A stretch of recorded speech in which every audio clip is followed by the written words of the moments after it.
Pemirsa, ketemu lagi di VOA Creative Talk episode kedua dengan John Kudos. Kalau minggu lalu kita ngobrolin soal bagaimana ide dasar desain dan bagaimana cerita tentang kehidupan John Kudos, di episode kali ini kita akan gali lagi lebih mendalam. Kita akan ngobrol lebih banyak lagi tentang esensi dan juga pengalaman John dan juga apa yang akan dilakukan John Kudos ke depan di kota New York ini. Nah, ini berat banget nih pertanyaannya nih. Berat nih. Kira-kira udah dari Bandung, Baltimore ke New York, kemudian bekerja di company, kemudian you have your own company gitu ya.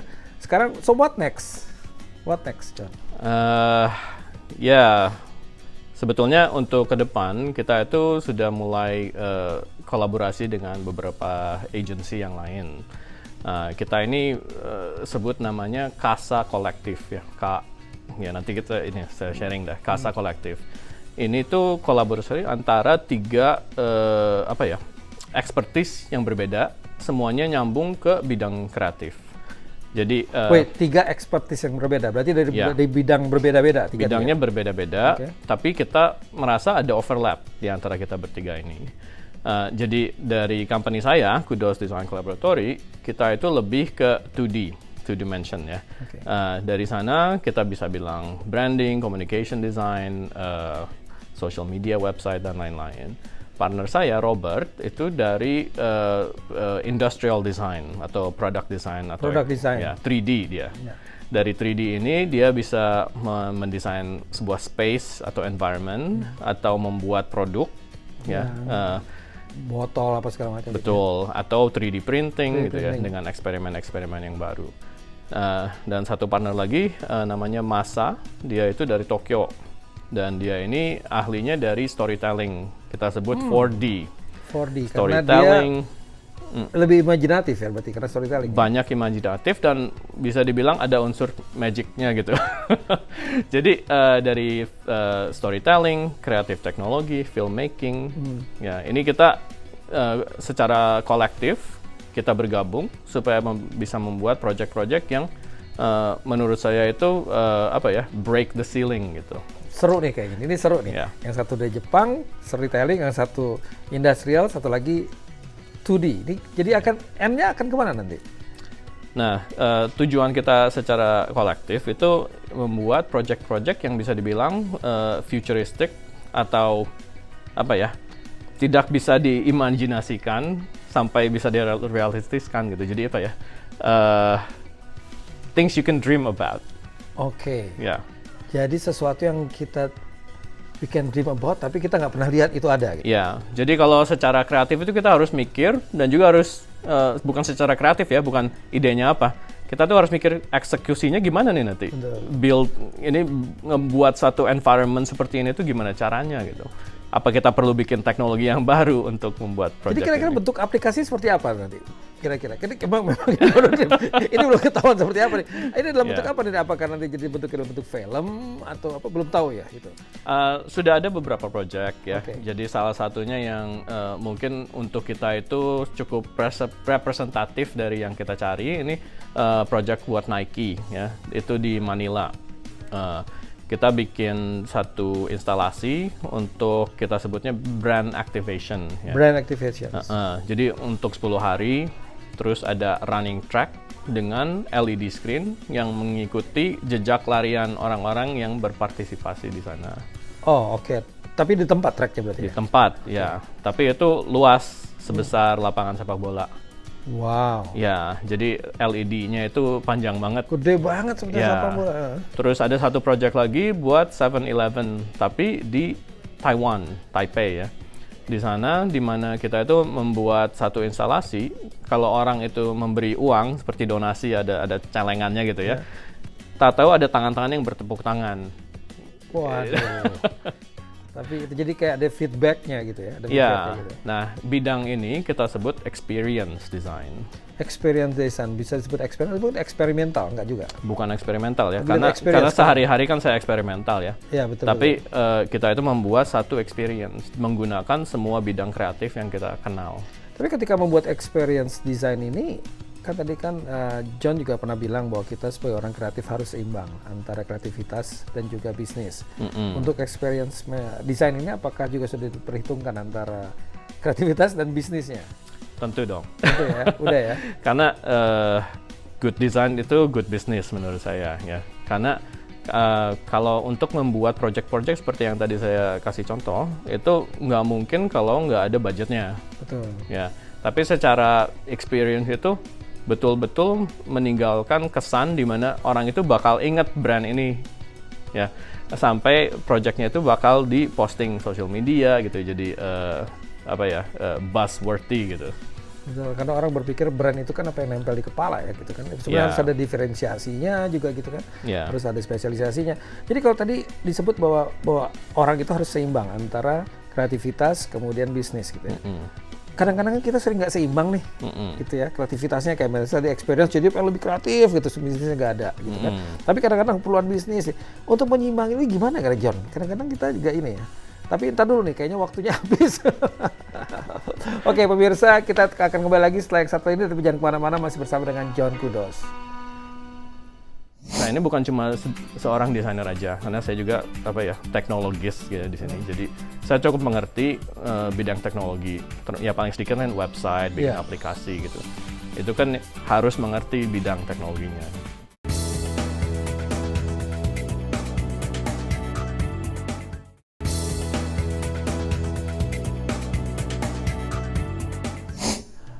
Good design atau bad design? Ini kita sering kali menjadi pertanyaan ketika kita apakah kita membuat karya kreatif tapi perlu duit, tapi apakah duit dulu atau karya kreatif? Bagaimana membuat ini seimbang? Kita tanya langsung ke pakarnya nih. John, gimana caranya? Tadi kan ada experience juga tadi kan. Berarti kan ada kepentingan kreativitas, ada kepentingan bisnis. Seringkali orang kreatif karyanya harus seperti ini, tapi bisnisnya nggak ada. Padahal karyanya bagus gitu. Tapi ada juga yang bisnisnya ini, tapi kreatifnya nggak ada gitu. Sehingga orang pada akhirnya kan kalau nggak seimbang jadinya bukan good design jadi bad design kan. Itu ada advice-nya nggak kira-kira? Ya sebetulnya definisi good design itu apa? Ya itu pertanyaan saya pertama. Karena untuk saya good design itu harus sukses. Nah, good design harus sukses, bukan berarti harus bagus atau gimana, harus sukses. Suksesnya apa ukurannya? Ya, suksesnya itu, itu harus didefinis lagi ya. Jadi istilahnya bukan bisnisnya sukses ya, tapi sukses memenuhkan objektif dari project. Jadi misalnya nih, kita itu membuat packaging baru buat cosmetic brand ya. Kita kan harus ngerti, ini untuk apa sih tujuannya gitu. Ini untuk mempercantik packagingnya, atau membuat ini kesannya lebih muda, atau lebih trustworthy gitu ya. Dari sana, kita ambil briefnya, baru kita bikin desainnya. Nah, secara desain kalau kita bisa connect dengan objektif yang dari awalnya itu, kita bilang itu good design. Nah, secara penjualan, biasanya kalau good design itu ya sebetulnya akan meningkatkan bisnis ya. Tapi itu kan bukan jaminan dari kita. Betul. Itu secara kolaborasi kita harus saling mengerti dengan cara kerja dengan kliennya, supaya kliennya juga mengerti yang mereka minta itu apa, yang kita deliver itu apa. Oke. Tapi kan kadang-kadang ada juga dibilang bahwa ternyata desainnya udah bagus, kliennya udah suka, tapi gagal di pasar. Gitu. Itu apa karena objektifnya yang kurang atau apa kira-kira? Bukan, itu kayaknya kurang market testing. Kurang market testing, benar. Kurang market testing. Iya. Jadi itu penting sekali ya, sebelum desain tuh penting sekali membaca market gitu, penting sekali ya. Betul. Jadi untuk seorang desainer begitu mulai project itu kan biasanya kita research dulu nih, apa sih yang dicari gitu, keadaannya apa gitu. Dari sana kadang-kadang market research sudah termasuk, ya. Dan juga dari sisi klien itu mereka juga ada business research-nya sendiri kan. Mereka mau nargetinnya itu yang mana, mereka seleranya apa gitu. Nah, secara kolaborasi kita kan ketemu di tengah. Betul. Tapi secara bidang desain kita expertnya, tapi secara penjualan dan lain-lain kan mereka yang kliennya itu kan lebih mengerti gitu, audience mereka itu apa gitu. Betul. Tapi kan kita juga tahu John bahwa dunia desain itu kan juga kompetisinya sangat tinggi ya. Betul. Banyak sekali di dunia ini, bukan hanya di Indonesia, di New York juga gitu kan. Sekarang ada juga bahkan saya pernah membaca di sebuah website itu, ada satu website yang isinya Illustrator semua. Jadi semua orang bisa memilih gitu kan. Bahkan sekarang ada lagi direct selling. Jadi mereka bisa langsung nggak lewat desainer lagi, langsung pergi ke desainnya langsung, jadi tidak di branding gitu ya. Itu gimana? How can we compete with that? How can you differentiate yourself gitu di antara high kompetisi ini? Ya, Kira-kira? mungkin selama 12 tahun ini saya masih survive karena mungkin ada differentiation apa gitu ya yang jalan gitu. Dan betul juga sih di New York kompetisinya tinggi banget. Tapi secara differentiation mungkin untuk saya itu sangat pribadi ya. Jadi saya tuh selalu mikir ini, saya ini uniknya di mana sih gitu. Bukan dari style desainnya gitu, tapi dari profile saya sendiri. Jadi saya ini kan seorang luar ya istilahnya ya. Saya itu imigran di Amerika nih. Iya. Nah, secara imigran saya itu ada perspektif berbeda dengan orang-orang yang sudah berbasis di sini. Yang awalnya di dari sini. sini. Ya paling sedikit contohnya saya bisa bilingual ya, saya bisa Indonesia dan Inggris, dan saya juga tahu beberapa bahasa lain. Tapi saya bisa mengerti cara pandang orang itu berbeda begitu pindah lokasi, kadang pindah negara, ya. Dan ini untuk saya itu sebuah hal yang unik untuk saya. Nah, mungkin klien nggak bisa lihat secara langsung, tapi mereka nangkep feelingnya gitu. Si John itu kerjanya lebih internasional. Ini memang orang sering bilang ke saya. Oh gitu ya. Mungkin karena latar belakangnya dari negara lain sebagai imigran itu jadi ada. Ya, ini kan sebetulnya label yang orang kasih ke saya. Saya sendiri nggak pernah bilang saya ini orang internasional gitu. Tapi secara subconscious saya itu memang melihatnya ke diri sendiri. Apa sih yang unik dari saya gitu.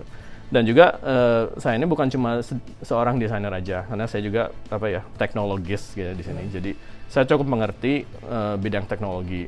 Ya paling sedikit kan website, bikin aplikasi gitu. Tapi misalnya bikin sebuah experience design ya, menggunakan teknologi yang baru, itu kan harus mengerti bidang teknologinya. Betul.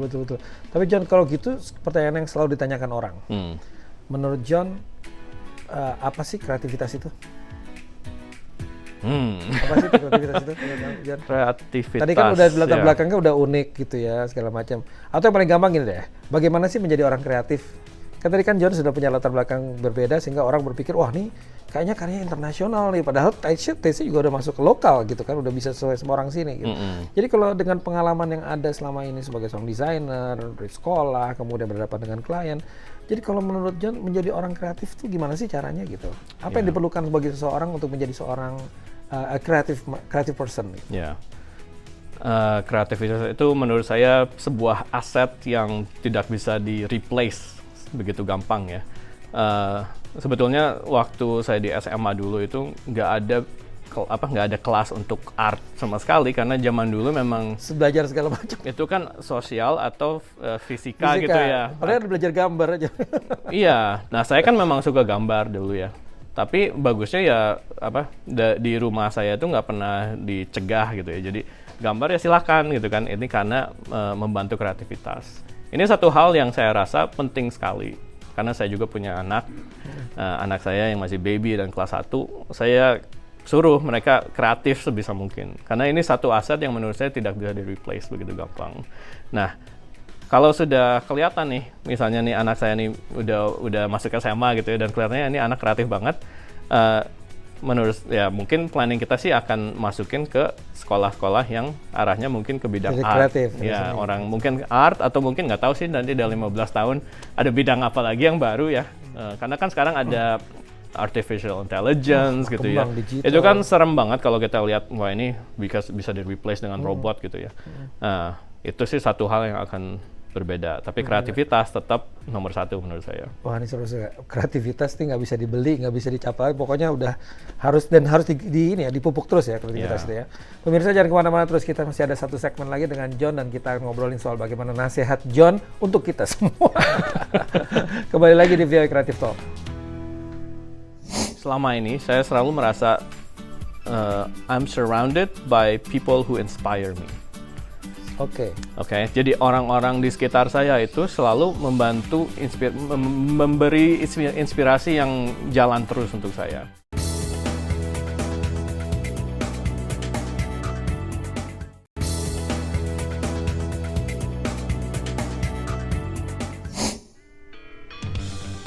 Oke pemirsa, kembali lagi di Creative Talk. Kita masuk ke segmen terakhir dan kita akan ngobrol-ngobrol soal bagaimana advice dari seorang desainer seperti John Kudos kepada orang-orang kreatif. Nah, balik lagi ke pertanyaan sebelumnya, apa sih kira-kira modal untuk menjadi seorang kreatif?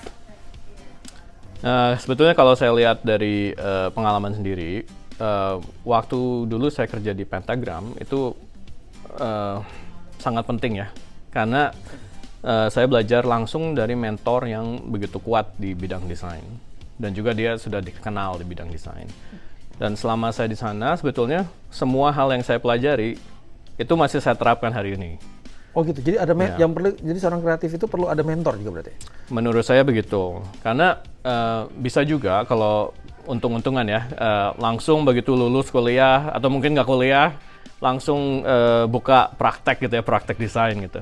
Itu bisa juga, tapi kan harus mulai kan. Gimana caranya bisa mulai? Ya kalau nggak ada duit, belajar kan. Kalau nggak belajar ya mungkin ada investor kayak apa gitu ya. Nah tapi kan ini harus dipetain ya. Nah tapi secara pengalaman sendiri saya memang dengan belajar dari mentor ini itu banyak hal yang nggak mungkin saya pelajari sendiri. Misalnya apa tuh? Misalnya cara menghandle seorang klien. Karena desain itu kan bukan cuma bikin apa terus nih kasih gitu kan. Ini kan sebuah conversation dan proses. Presentasinya gitu ya. Saya kan harus tahu cara sellingnya nih. Betul. Ini bukan selling, ya ini harganya 100 gitu ya, bukan seperti itu ya. Tapi betul, ini kan ide yang saya bikin, ini harus bisa menjual gitu. Supaya dia bisa, oke, yang ini betul John gitu. Betul.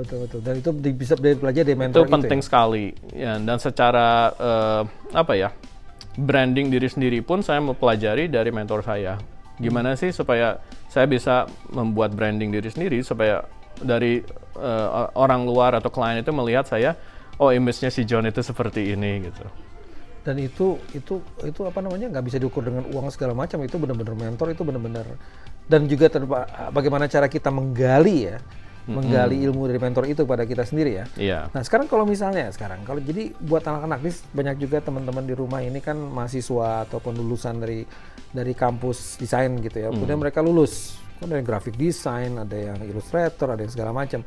Itu kemudian begitu lulus mereka kan hanya harus gimana nih gitu loh. Apakah buat portfolio dulu, apakah selama di kampus bikin portfolio dulu, bagaimana bagaimana mereka bisa menyiapkan diri mereka sendiri untuk siap terjun ke lapangan.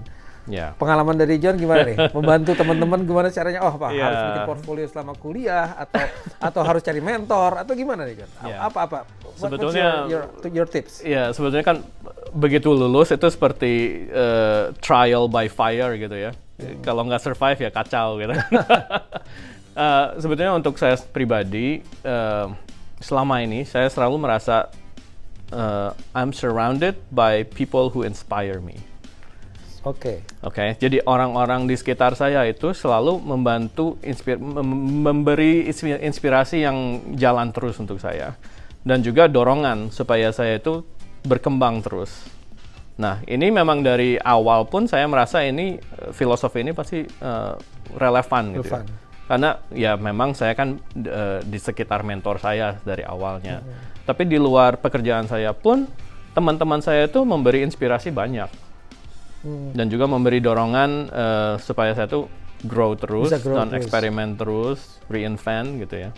Jadi kalau gitu buat mahasiswa atau lulusan yang baru lulus dari sekolah desain, mereka sebaiknya juga seperti John gitu, ada di lingkungan terus, berada di lingkungan terus ya? Iya, gitu. Memang mungkin kalau saya lihat di Jakarta, di Bandung ya, sekarang banyak sih di seluruh Indonesia mulai ada perhimpunan-perhimpunan desain gitu ya. Itu menurut saya membantu untuk membantu diri sendiri berkembang. Karena kalau lingkungannya tidak mendukung, dan saya tahu di Indonesia itu kadang lebih ke arah komersial, jadi lebih business first baru desain gitu ya. Betul. Nah itu sebenarnya tidak membantu secara growth untuk seorang desainer. Tapi dengan ada teman-teman paling sedikit bisa curhat ya, atau sharing ilmu ya, ilmunya, atau gua ketemu klien yang begini gitu ya, gimana cara nge-handle-nya gitu. Itu tuh komunitasnya yang membantu. Jadi kalau gitu sebaiknya mereka walaupun lulus itu tetap harus cari lingkungannya mereka sendiri ya. Iya. Kesarjanaan penting nggak sih untuk ini? Ini pertanyaan apa menjebak atau karena kita mesti tahu dong apakah sekolah cari sarjana atau enggak, karena kan yang penting cari kerja kan, orang-orang mikir begitu. Ya, sejujurnya kalau ada yang melamar kerja ke kantor saya nggak gitu peduli mereka orang ini datang dari mana gitu. Saya memang tetap lihat resumenya. Kalau memang kelihatannya pernah sekolah di sini gitu ya, itu bagus namanya. Ya memang saya lihat, paling sedikit saya lirik gitu ya. Tapi kalau secara kualitas kerjaannya, kalau udah bagus tapi nggak ada pengalaman atau bukan pengalaman ya, nggak ada mungkin beasiswa dari mana atau gitu, itu nggak penting menurut saya. Karena bisa secara desainer ya, yang penting itu bisa skillnya dan juga bisa kerja dengan tim secara kolaborasi. Teamwork ya, jadi yang paling penting itu ya. Jadi boleh punya sarjana, boleh enggak, tapi yang penting justru malah hasil karyanya. Gitu. Saya sendiri kan cuma dapat S1 ya, bukan S1 malah bachelor kan? Bachelor. Nggak ada S1, nggak ada S2. Bachelor S1 kalau di Indonesia. S1 ya. S1. Tapi jadi nggak perlu harus, saya supaya bisa terima kerja harus kerja S2. Yang penting sekarang bagaimana berkarya dulu ya. Iya. Gitu. John, buat yang terakhir, ada tips nggak buat teman-teman yang ingin menjadi seperti Anda? Filosofi apa? Ya. Ada tips nggak? Untuk kaum kreatif, menurut saya kalau misalnya serius nih mau berkarir di bidang ini, harus ada short term plan dan long term plan. Long term plan ini akan membantu menjaga haluannya, jadi selalu arahnya kemana gitu. Tapi secara short term plan itu nggak bisa bermimpi terlalu jauh. Jadi apa yang bisa tercapai, yang penting maju terus atau meningkatkan ilmu sendiri atau cara kerja, itu penting banget. Wah, ini tipsnya mahal banget. Tips langsung dari John Kudos, langsung dari New York buat teman-teman kreatif di Indonesia ini. Thank you banget nih udah datang ke sini. Udah share pengalaman selama 1 jam dan juga sudah memberikan tips buat kita semua. Mudah-mudahan next time kita bisa ketemu lagi ya John ya. Ya, makasih. Ya, thank you semua. Oke, pemirsa, itu tadi obrolan kita di VOA Creative Talk. Sampai ketemu lagi di VOA Creative Talk episode berikutnya bersama saya Nala Tama, dan sampai ketemu semuanya. Bye.